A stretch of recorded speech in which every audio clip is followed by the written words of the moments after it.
Quote Retreat by Sandor.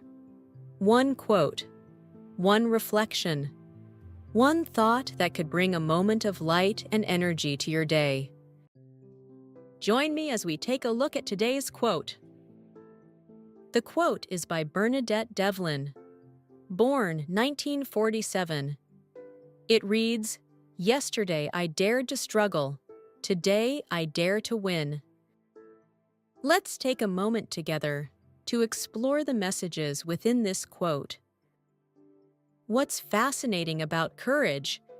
Sometimes the bravest acts come from the most unexpected places.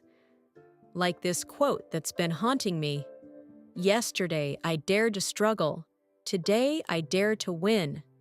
The woman behind these words challenged an entire political system at just 21 years old.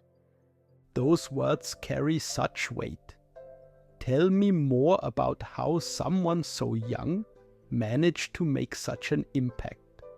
Well, this was Bernadette Devlin McAlliskey, who in 1969 became the youngest member ever elected to the British Parliament.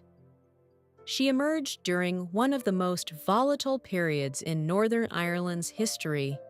Fighting for Catholic civil rights when speaking up could put your life at risk.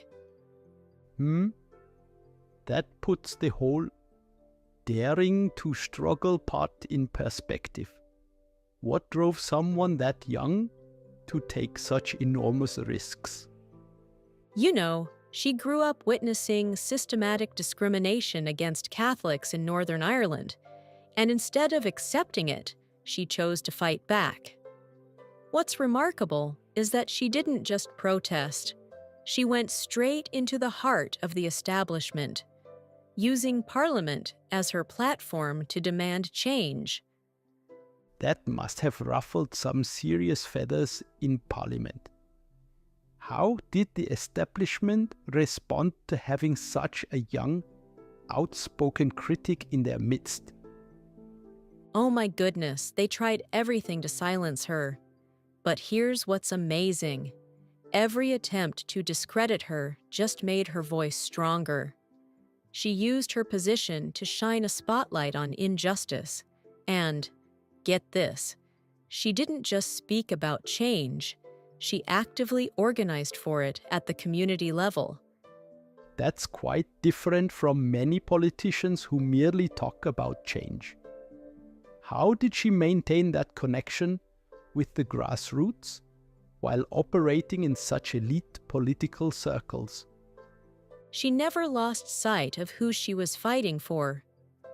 Even while serving in Parliament, she remained deeply involved in community organizing, co-founding the Irish Republican Socialist Party and working on local initiatives.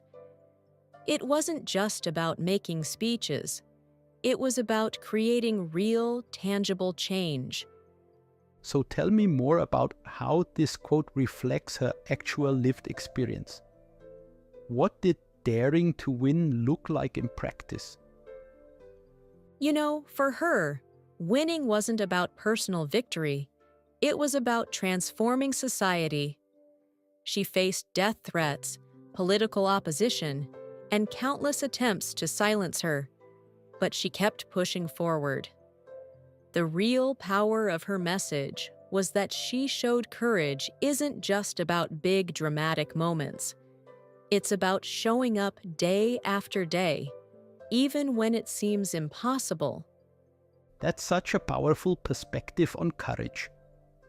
How do you think a message translates to today's struggles for justice? Well, whether we're talking about climate change, social inequality, or civil rights, her message is incredibly relevant. She showed that change requires both the immediate courage to face today's challenges and the long-term vision to believe in victory.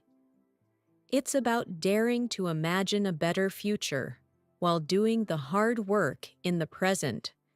You know what strikes me?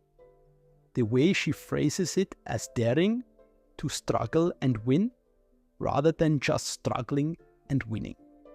There's something intentional about that choice. Exactly right. By using the word dare, she's acknowledging that both struggle and victory require conscious choice. It's not about waiting for change to happen.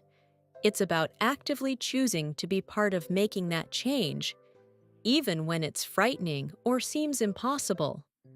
That really changes how we might think about our own roles in creating change, doesn't it? It's not just about having courage, but about choosing to use it. And that's what makes her legacy so powerful. She didn't just leave behind inspiring words. She left behind a model of how to combine personal courage with collective action. Her story shows us that sometimes the most powerful thing we can do is dare to believe that change is possible and then work tirelessly to make it happen. Looking at the world today, it seems like we need that message more than ever. You know what? We do. Because at its core, her message isn't just about political struggle. It's about having the courage to stand up for what's right, even when it's difficult. It's about daring to believe that our actions today can create a better tomorrow. And maybe that's the most important legacy she left us. The understanding that change is possible, but only if we're brave enough to dare.